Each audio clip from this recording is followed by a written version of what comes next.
Assalamualaikum warahmatullahi wabarakatuh.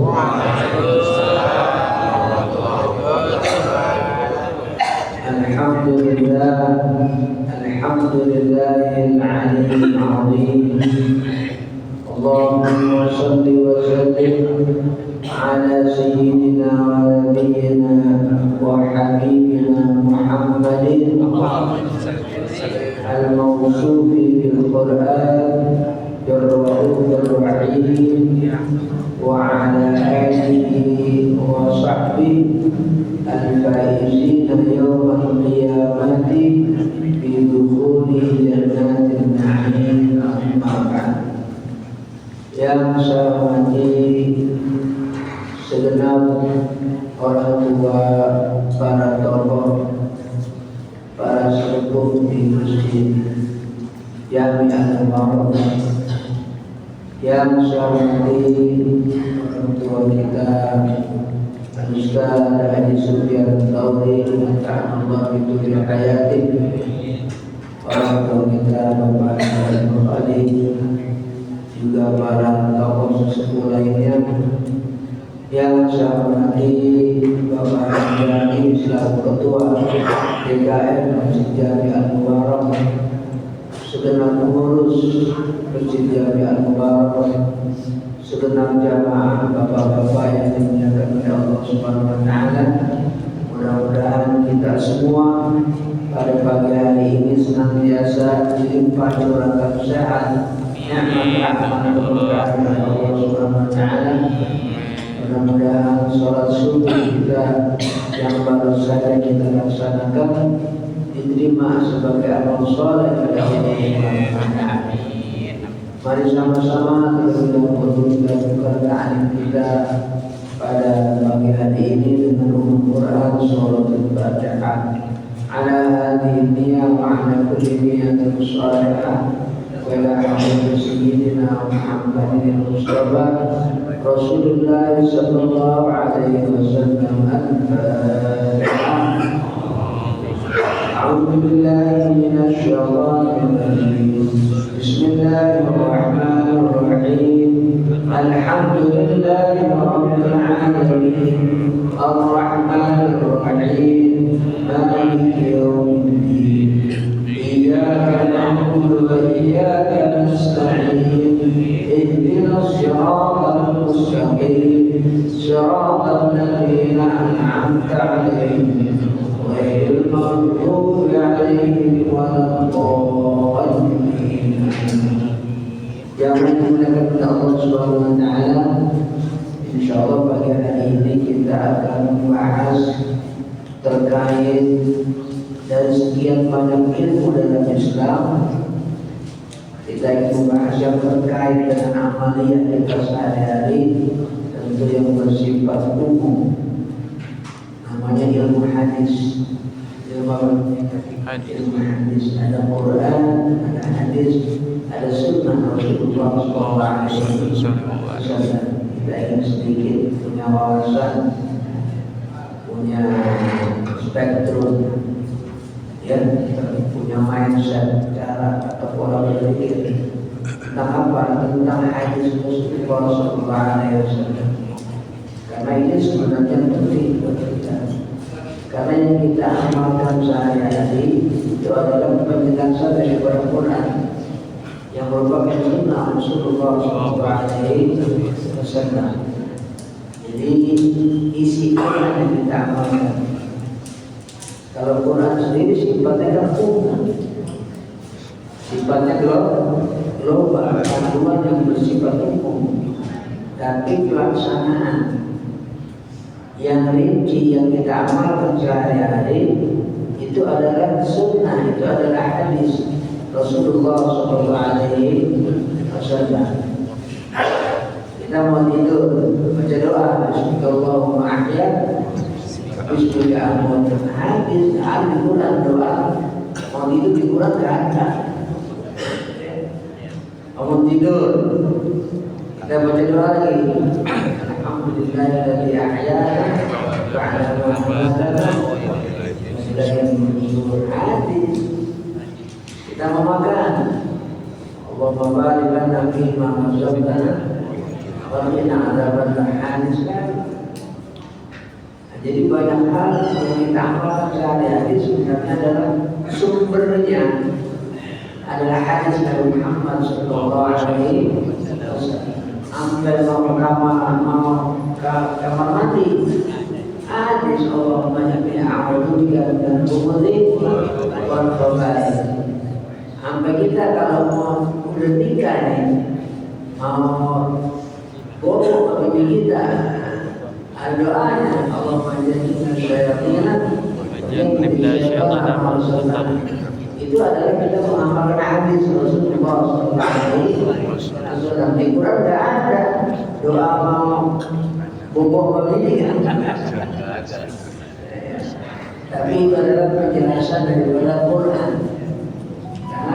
Sunnah atau hadis adalah syariat Al-Quran, penjelasan dari hadis Nabi Muhammad sallallahu alaihi wasallam.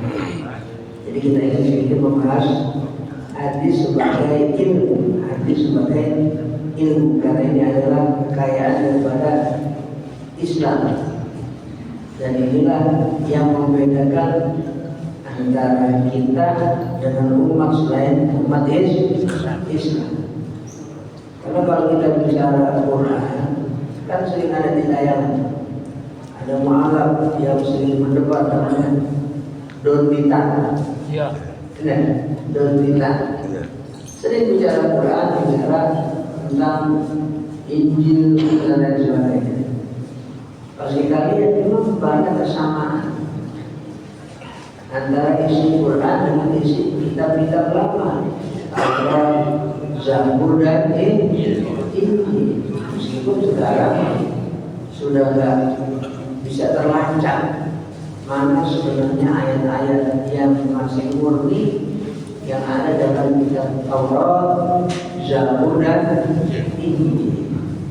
Tapi ya tentu masih banyak ya ayat atau isi yang punya kesamaan dengan kitab suci Al-Quran. Kita ingin membahas dari sini hadis Rasulullah SAW bukan sebagai teks, tapi sebagai satu ilmu. Yang dimuliakan oleh Allah Subhanahu Wa Taala.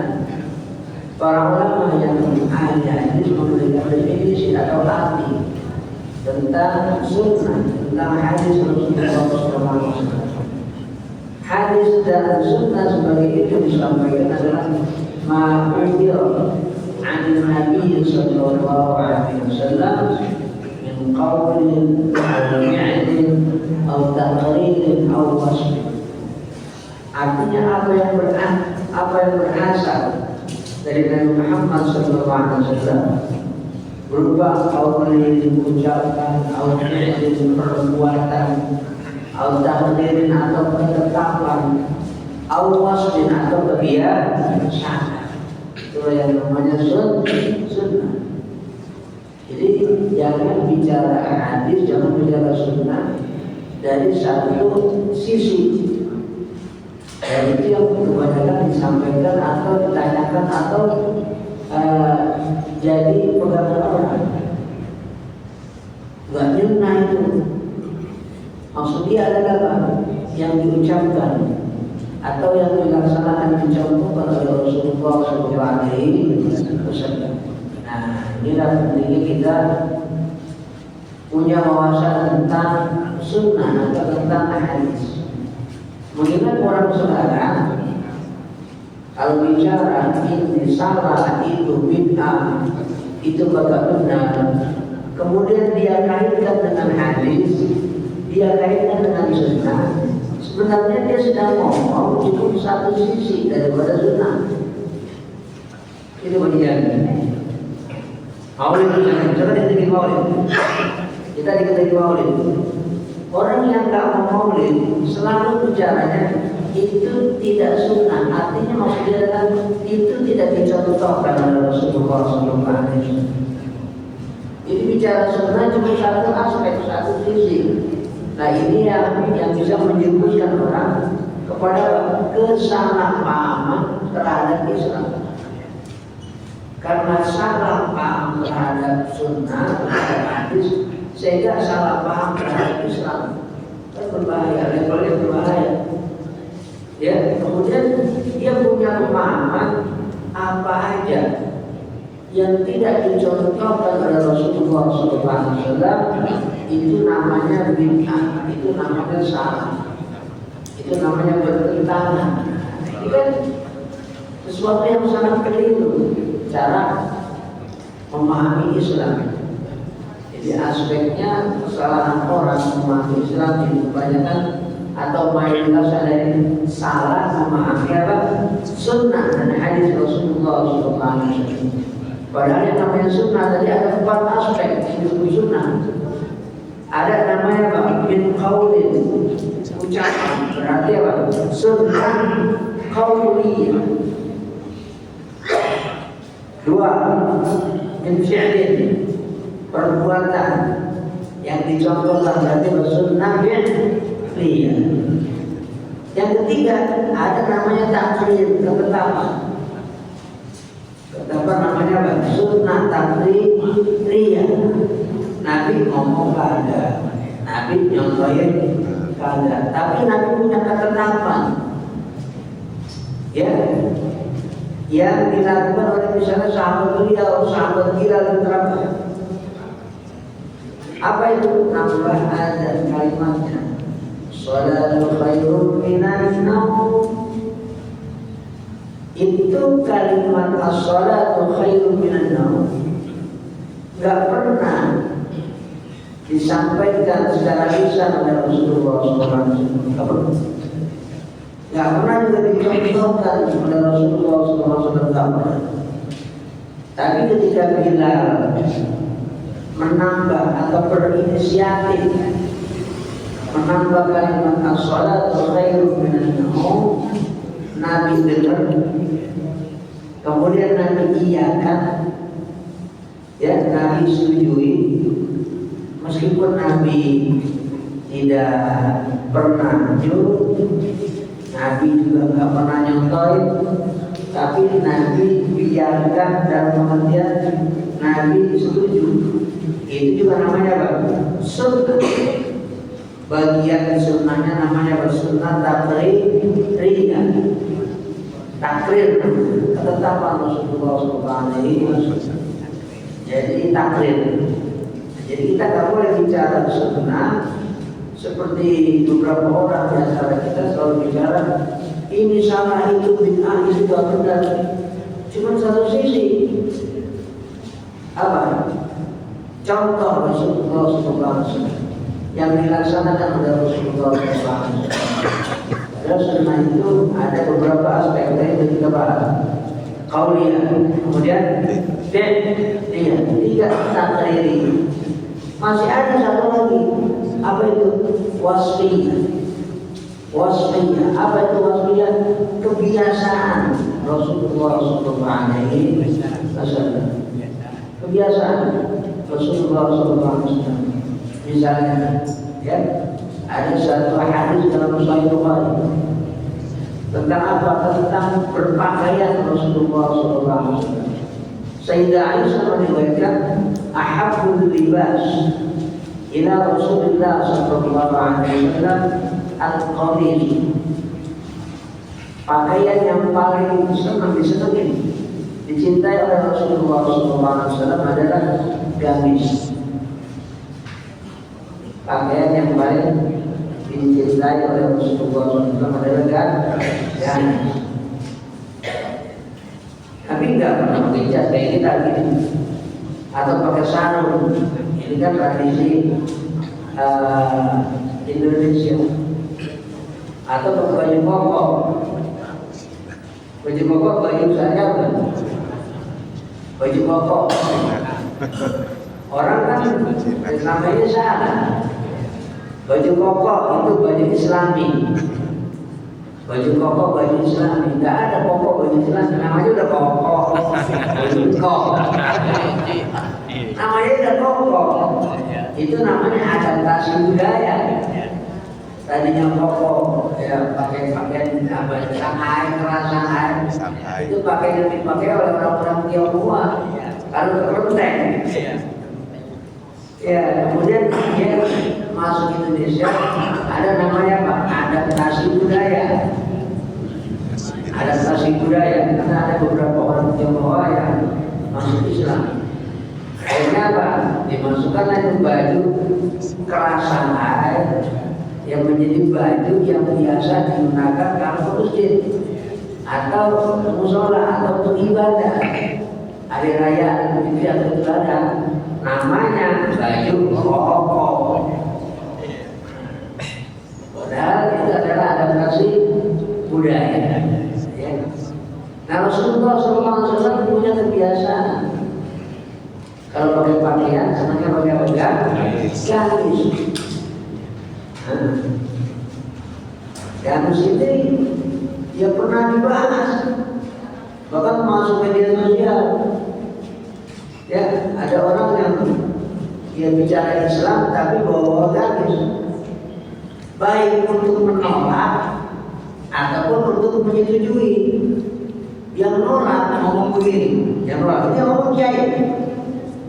Ya, gamis itu bukan pakaian syar'i. Ini ekstrim. Kenapa? Abu Jahal juga pakai gamis. Abu Lahab juga pakai gamis. Benar kan? Kelihatannya omongannya benar. Apa memang Abu Jahal juga pakai gamis? Abu Lahab juga pakai gamis. Kenapa dia pakai gamis? Ya, dia orang Arab. Makanya pakai gamis. Pastor, pendeta di Arab ada nggak? Banyak. Di satu negara di Arab, namanya Libanon. Libanon itu negara Arab, artinya negara Arab. Ya, geografisnya adanya di Jazirah Arabia. Darahnya juga ya darah Arab. Bicara sehari-hari juga bahasa Arab. Libanon negara unik. Libanon negara unik. Libanon itu antara Islam dengan non-Islam hampir sama. 54% yang Muslim, 45% yang Kristen. Libanon, Arab. Makanya Libanon itu sekarang ada konstitusi, undang-undang resmi negara. Undang-undang resmi negara. Apa di antara isinya? Nah, ini unik. Antara Perdana Menteri dengan Presiden itu ada pemisahan. Misalnya agama di Libanon, ya. Ini Presiden Muslim, Perdana Menteri harus non Muslim. Itu bagi jadi undang-undang. Nggak boleh satu posisi dikuasai satu kelompok. Islam tidak boleh. Tidak. Nggak boleh satu posisi dikuasai oleh Kristen aja nggak boleh. Itu negara Libanon. Ya. Nah, orang Libanon orang Arab, tapi agamanya macam-macam. Yang dominan Islam dengan Kristen.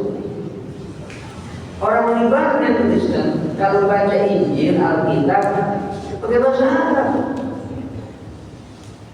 Di gereja-gereja di Libanon itu kalau ibadah pakainya Injil atau Alkitab berbahasa Arab. Jadi orang Arab. Pendetanya pakai gamis. Maksudnya bukan ke masjid, ke gereja. Kenapa pakai gamis? Dia orang Arab. Nah, cuma ada cumannya. Rasulullah orang Arab. Pakaiannya gamis. Dan itulah yang paling dicintai oleh Rasulullah SAW. Nah, bagaimana posisi kita sebagai orang Islam? Dan kita kalau bicara tentang Rasulullah SAW pakai gamis, nggak bicara orang Arab. Kita pengen nempel dengan Rasulullah SAW. Yang disukai oleh Rasulullah SAW juga kita sukai. Artinya, maksudnya kita misalnya suka pakai gamis tidak atas nama orang Arab. Kita pakai gamis atas nama Rasulullah SAW.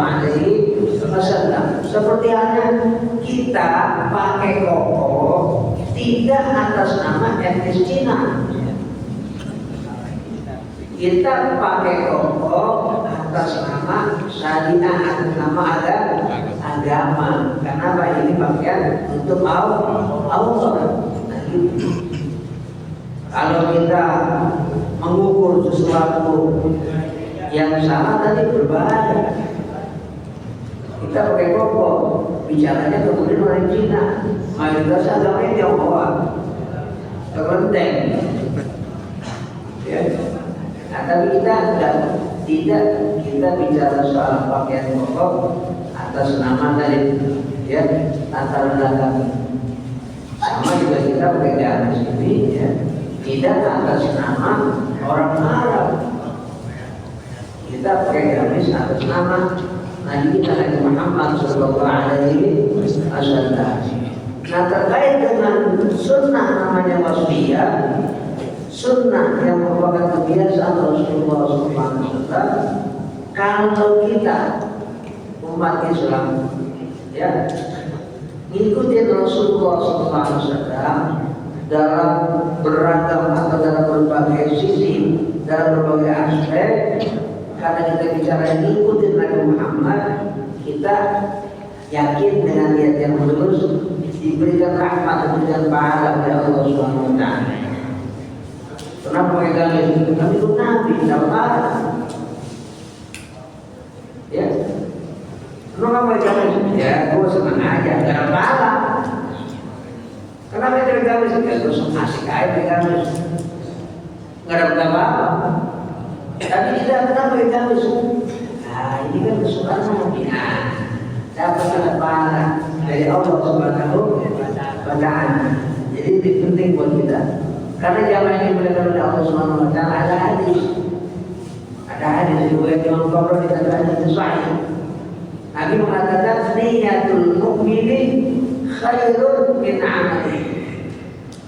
Niat seorang mukmin itu lebih baik daripada amalnya, daripada perbuatannya. Bukan berarti yang penting niat, bukan. Ya, kalau nggak berbuat atau beribadah, sholat nggak apa-apa, bukan begitu. Yang dimaksud niat seorang mukmin lebih baik daripada amalnya, artinya amal seorang mukmin yang dilandasi dengan niat yang baik karena Allah, maka niatnya itu lebih baik daripada amalnya. Kenapa Nabi mesti ngomong ada hadis niyatul mukmini khairun min amal? Karena amal, karena perbuatan, karena ibadah, meskipun tampilannya itu adalah tampilan ibadah kayak sholat, zakat, haji, kan tampilannya ibadah. Tapi kalau tanpa niat karena Allah Subhanahu wa taala, maka haji orang itu haji yang mardud, haji yang ditolak, haji yang gak mabrur. Kenapa? Amalnya, perbuatannya, ibadahnya, hajinya, meskipun tampilannya ibadah, tapi niatnya tidak karena Allah, maka masuk kategori yang ditolak oleh Allah Subhanahu wa taala. Inilah pentingnya kita selalu punya landasan ibtighah mardhatillah, mencari ridha Allah Subhanahu wa taala terkait amal. terkait ibadah agar kita mendapatkan nilai di hadapan Allah Subhanahu wa taala. Termasuk sholat subuh ini, termasuk ngaji ini. Mudah-mudahan dengan niat baik kita diberikan pahala oleh Allah Subhanahu wa taala. Amin ya Allah, amin. Karena jamaah yang dimuliakan oleh Allah Subhanahu wa taala ini terang aja ya. Ini masjid Al-Mubarak kuliah subuh ini termasuk yang banyak sebenarnya. Ya, Al-Barakah Masjid Agung Islamic Center Al-Subuh sedikit. Itu Masjid Islamic Center, itu Masjid Agung Al-Barakah. Ya, kalau ada kuliah subuh sedikit. Tapi alhamdulillah kita bersyukur kepada Allah Subhanahu wa taala. Al-Mubarak subuh banyak, kuliah subuh juga banyak. Ini mudah-mudahan kita bisa jaga banyak dan mudah-mudahan diberikan kita semua keberkahan pada Allah Subhanahu wa taala. Ya Allah, amin. Nah, ini kan semuanya lewat. Ya, ini kan semuanya nggak ada yang dibayar, enggak. Semua atas kerelaan bagi kita berangkat ke Masjid Al-Mubarak untuk kita berangkat kuliah subuh di Masjid Al-Mubarak. Ya, setahu pengalaman saya tak banyak kuliah subuh yang banyak di masjid di kota atau kabupaten Bekasi. Cuma ya beberapa ada masjid, di antara masjid yang banyak Masjid Al-Mubarak. Ada lagi masjid yang saya isi juga Sabtu pagi ini banyak. Itu ada di Kabupaten Bekasi dekat Kali Cikeer. Namanya di rumah. Padahal perumahan namanya TWI, Taman Wanasari Indah. Itu adanya di Cibitung, Kecamatan Wanasari. Ya, Kecamatan Cibitung, Desa Wanasari. Itu satu subuh juga. Itu juga sangat banyak. Ya. Kuliah subuh ya pada minggu 4 saya lihat di sini. Itu juga banyak. Nah, seperti halnya di Masjid Al-Mubarak. Mudah-mudahan kita ini yang sudah ya selalu hadir pada kuliah subuh di Masjid Al-Mubarak diberikan istiqomah oleh Allah Subhanahu wa taala. Amin ya Allah, amin. Niat apa? Mengikuti sunnah Rasulullah Sallallahu Alaihi Wasallam, ikut Nabi. Nah, jadi kalau kita punya niat ikut Nabi, kita diberikan apa? Pahala oleh Allah Subhanahu wa taala. Yang diberikan oleh Allah Subhanahu wa taala ini kita bicara terkait dengan sunnah, terkait dengan hadis Rasulullah Sallallahu Alaihi Wasallam. Yang diberikan oleh Allah Subhanahu wa taala ada satu ajaran, ada banyak ajaran Muhammad Sallallahu Alaihi Wasallam yang secara sudah dalam beberapa aspek tidak dicontohkan oleh Rasulullah SAW, tidak diperintahkan dengan lisan oleh Rasulullah SAW. Ada, tapi kita semua sekarang sudah melaksanakan. Apa coba? Amal yang tidak pernah disuruh oleh Muhammad SAW, tidak dicontohkan oleh Rasulullah SAW, tapi semua kita sudah melaksanakan dari mulai bocah atau orang tua. Amal harian, pikir apa? Baca Quran, baca Quran. Bukan baca dari lisannya, kita kan maksudnya Quran begitu, Quran ini. Ya, baca Quran dari ya mushaf maksudnya. Ya kita kan memiliki mushaf dari istilah Quran. Membaca Quran dari mushaf itu sama sekali tidak disuruh oleh Rasulullah SAW. Tidak juga dicontohkan oleh Rasulullah SAW. Kenapa? Qurannya atau mushafnya belum ada. Belum ada. Jadi di zaman Nabi nggak ada mushaf, nggak ada Quran. Quran maksudnya ya kertas itu. Nggak ada, belum ada maksudnya. Jadi di zaman itu sahabat yang baca Quran ya menghafal atau baca Quran lewat catatan yang ada di pelepah kurma atau di mana kulit kambing. Belum ada di hari sekarang. Nah, ini bagian yang tidak disuruh, tidak dicontohkan oleh Rasulullah SAW. Bahkan waktu awal inisiatif ini ada di zaman sahabat Abu Bakar, itu dicorak sama Abu Bakar. Bayangin, Abu Bakar nolak adanya mushaf, adanya Quran ditulis dibukukan dari mulai surah Al-Fatihah sampai An-Nas minal jinnati wan nas. Sama Abu Bakar ditolak usul atau inisiatif dari Sayyidina Umar. Awalnya apa alasan sahabat Abu Bakar? Ya Umar, kaifa af'alu ma lam yaf'alhu Rasulullah sallallahu alaihi wasallam? Gimana saya bisa melakukan sesuatu yang tidak dilakukan oleh Rasulullah sallallahu alaihi wasallam? Umar galak motor, "Wallahi ya Abu Bakar, inna hadza la khair." Demi Allah ya Abu Bakar, ini baik. Kenapa? Nabi Umar nggak ada. Dulu kan Nabi pernah ngomong, nggak pernah ngomong. Kata Sayyidina Umar, demi Allah ya Abu Bakar, ini baik, artinya baik. Quran dicatat, ditulis, dibukukan itu sesuatu yang baik. Masalahnya banyak. Meskipun tidak disuruh, meskipun tidak dicontohkan oleh Rasulullah SAW, tapi baik.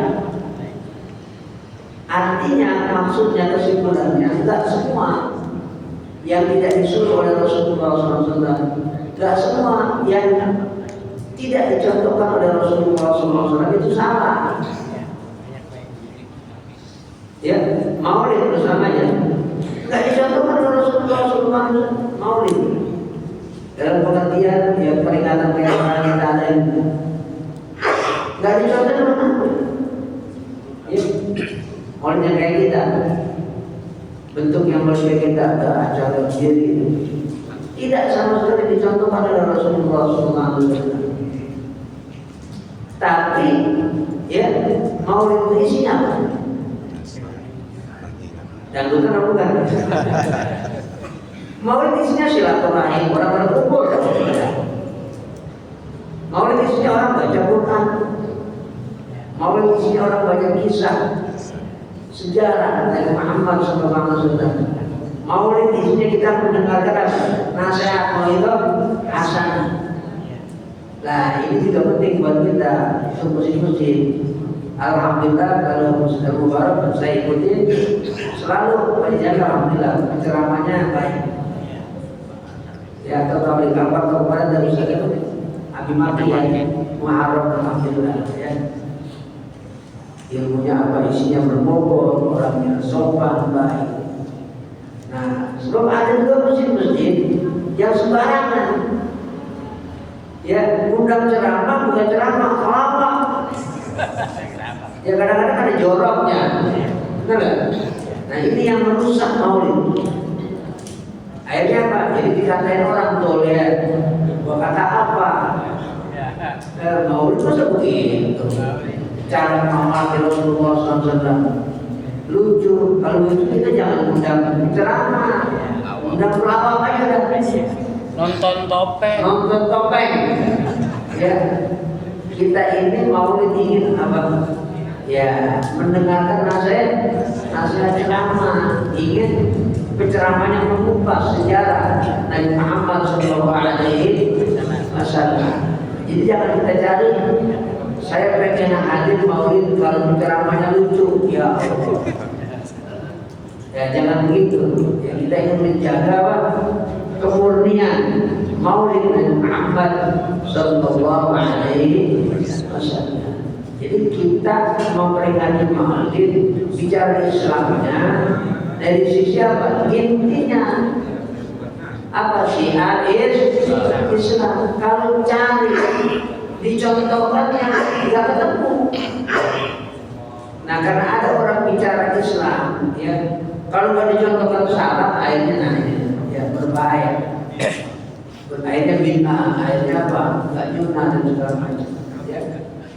Nah, termasuk juga terkait dengan hadis, ada yang bicara sunnah tapi sebenarnya karena ilmunya belum nyampe.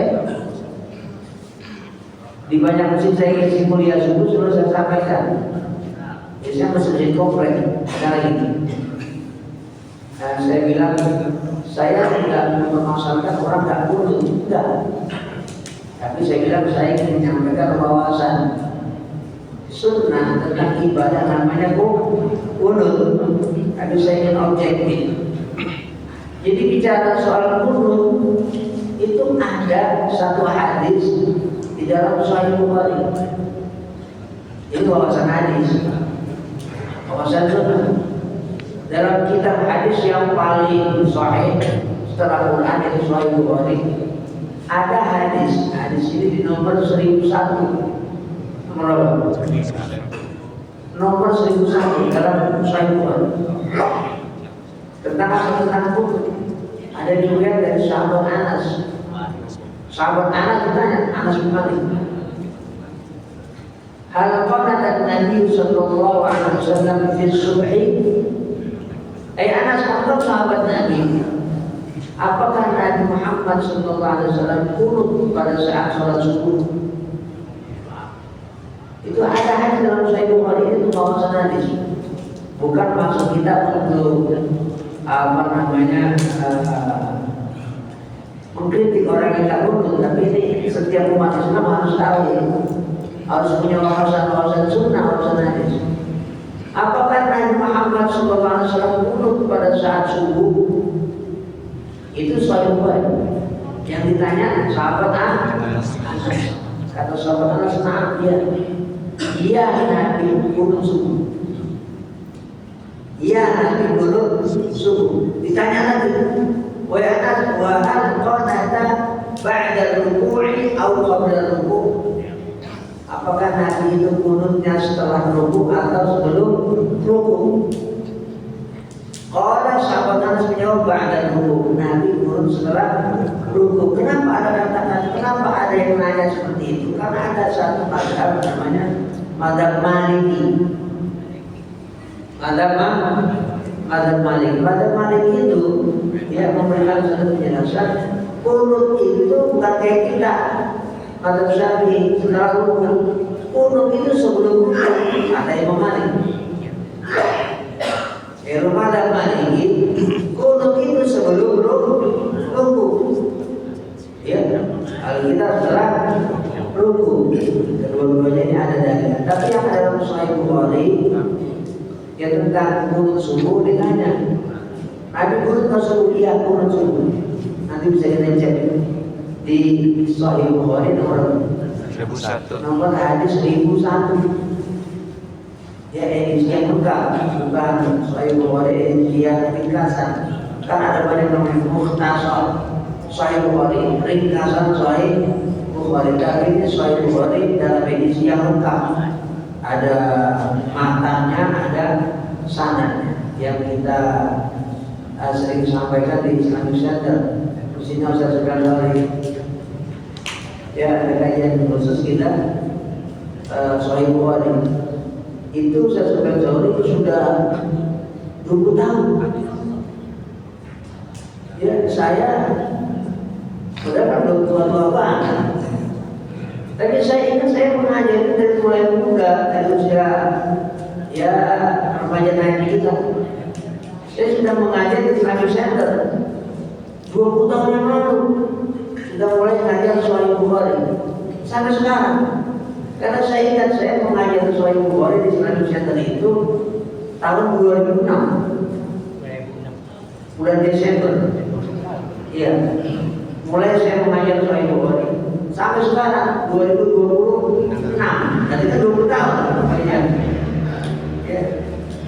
Islamic Center. Jadi karena itu kajian kita baca, kita kaji per hadis baik 1, 2, 3, 4, 5, 6, sudah 4.000 hadis.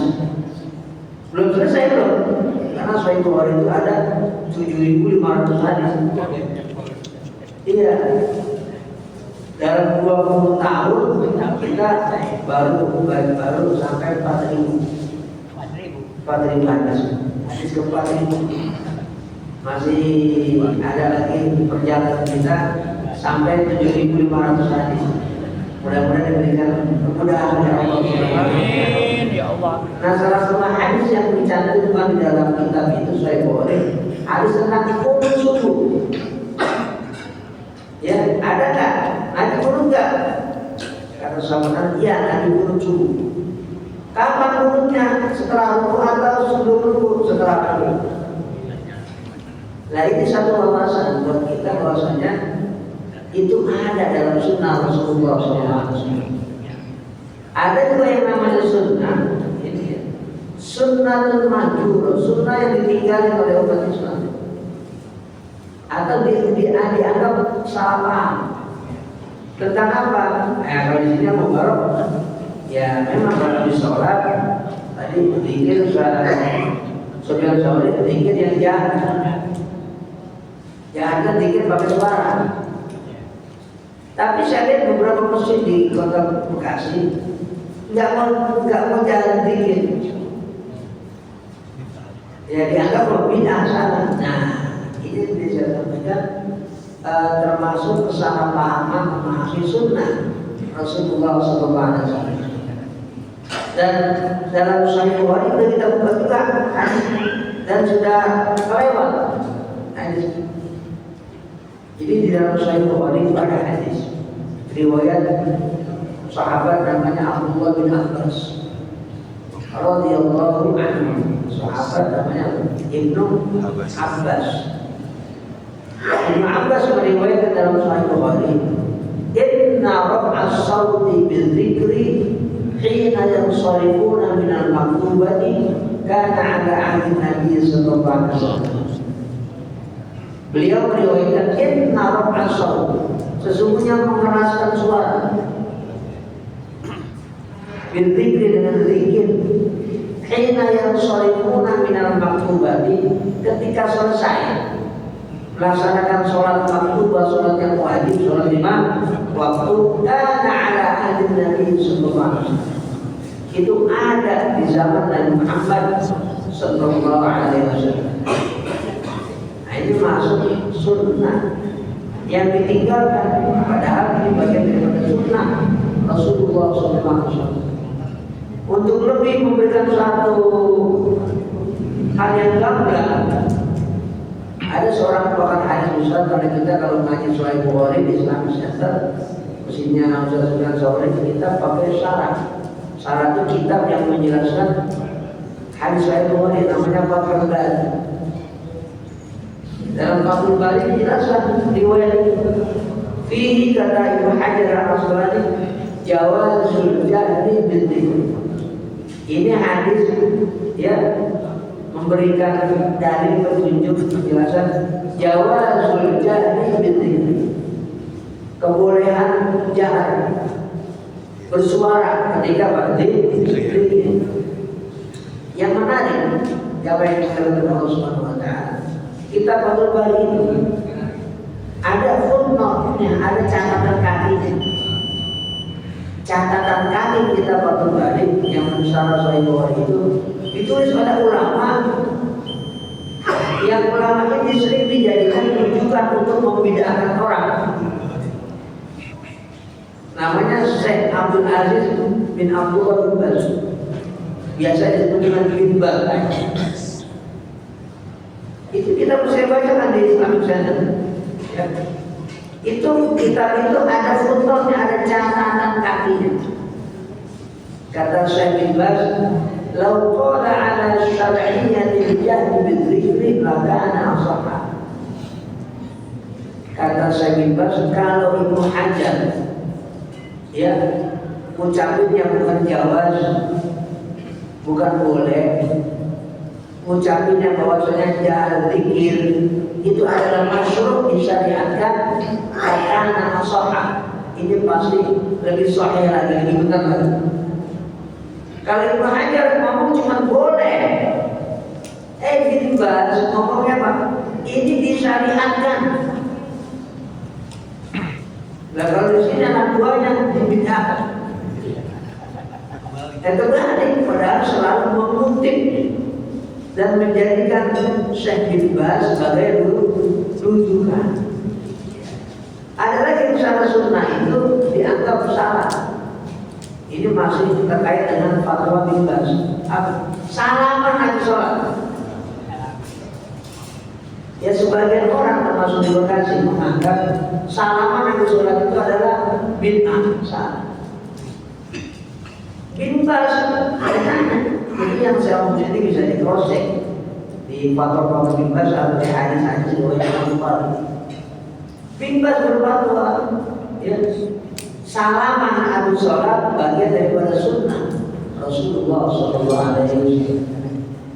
Artinya berarti di masyarakat ini ada distorsi, ada ketimpangan informasi terkait memahami sunnah Rasulullah SAW. Tentu saya bicara ini tidak atas nama madhab, tidak atas nama aliran, enggak. Saya bicara atas nama ilmu, nama ilmu hadis. Ya, yang objektif, yang semua kita bisa meng-cross check ulang, melihat lagi apa yang baru saya sampaikan terkait dengan apa pengamalan terkait sunnah Rasulullah SAW. Yang dimuliakan oleh Allah Subhanahu Wa Taala tentu bedah sunnah itu sesuatu yang panjang. Kita belum bicara lagi namanya asbabul wurud. Ya sebab kenapa hadis itu ada. Kita semuanya sudah familiar dengan kitab Bulughul Maram, ya Bulughul Maram. Mau hadis yang jalan-jalan berat, hadis satu aja. Kita nggak pernah menyadari hadis satu itulah hadis yang terpotong. Hadis nomor 1 dalam kitab Bulughul Maram itu hadis yang terpotong. Tapi boleh memotong hadis itu boleh. Karena Ibnu Hajar ingin menyampaikan poinnya. Tapi bicara hadis itu hadis yang kosong. Kenapa membuang satu riwayat namanya asbabul wurud? Gak ada di situ. Padahal itu hadis ada asbabul wurudnya. Tapi orang-orang yang ngaji hadis, kitab namanya Bulughul Maram atau orang-orang yang membaca hadis namanya Bulughul Maram seringkali nggak menyadari apa kitab Bulughul Maram itu kitab yang ringkas, dianggap itu segalanya tentang hadis Nabi Muhammad Sallallahu Alaihi Wasallam. Atau nanti kalau lain kali akan kita sampaikan kelengkapan terkait beberapa hal tentang hadis Nabi Muhammad dan sunnah Rasulullah SAW. Mudah-mudahan yang seluruh yang saya sampaikan ini bisa menjadikan motivasi dorongan buat kita untuk lebih intens lagi, lebih semangat lagi, lebih mendalami lagi ajaran Islam terkait dengan apa? Sunnah dan hadis Nabi Muhammad Sallallahu Alaihi Wasallam. Ada pertanyaan? Kiai. Ya, Kata Kiai tadi kan Rasulullah baca kunut ya. Iya. Kenapa di Mekah asal sholat subuh saya nggak pernah dengar di Masjidil Haram terutama nggak pernah dengar sholat subuh baca kunut? Ya. Tadi saya lagi bicara, saya tidak sedang ngotak-ngotik masalah orang baca kunut atau ada yang ini soal tata pandangan terkait dengan kunut. Jadi yang saya maksud adalah setiap perbuatan apalagi itu difatwakan oleh seorang ulama sekaligus Imam Syafi'i pasti ada dalilnya.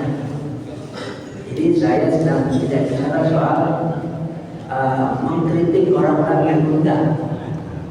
Hadis sebagai sebuah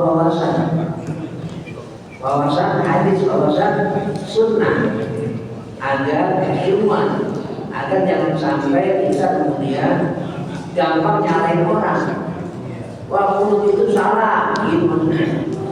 Bukan lagi bicara soal Masjidil Haram, Masjidil Nabawi kok gak kunutan nggak lagi mengkritik itu enggak.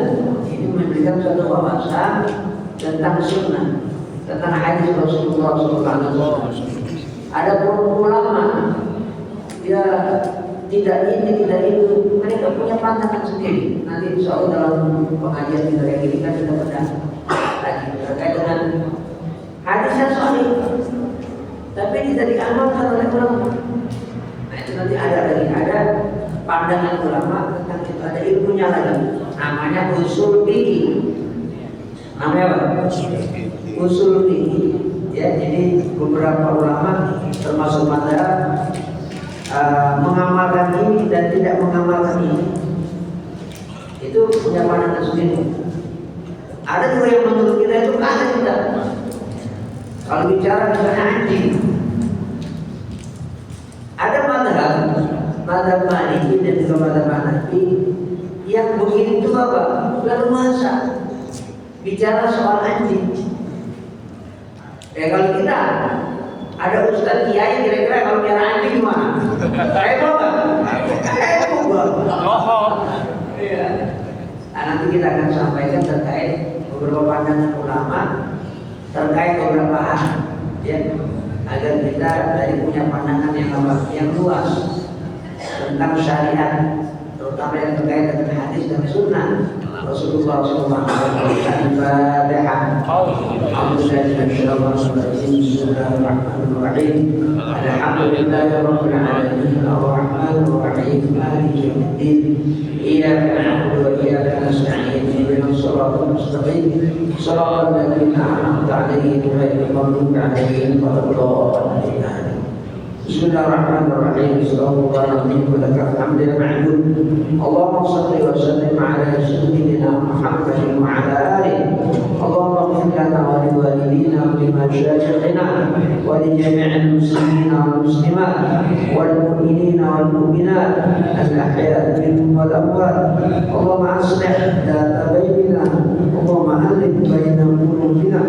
Rabbana atina fid dunya hasanah wa fil akhirati حسنة وقنا عذاب النار. صلى الله على سيدنا محمد وعلى آله وصحبه وسلم والحمد لله رب العالمين. السلام عليكم ورحمة الله وبركاته.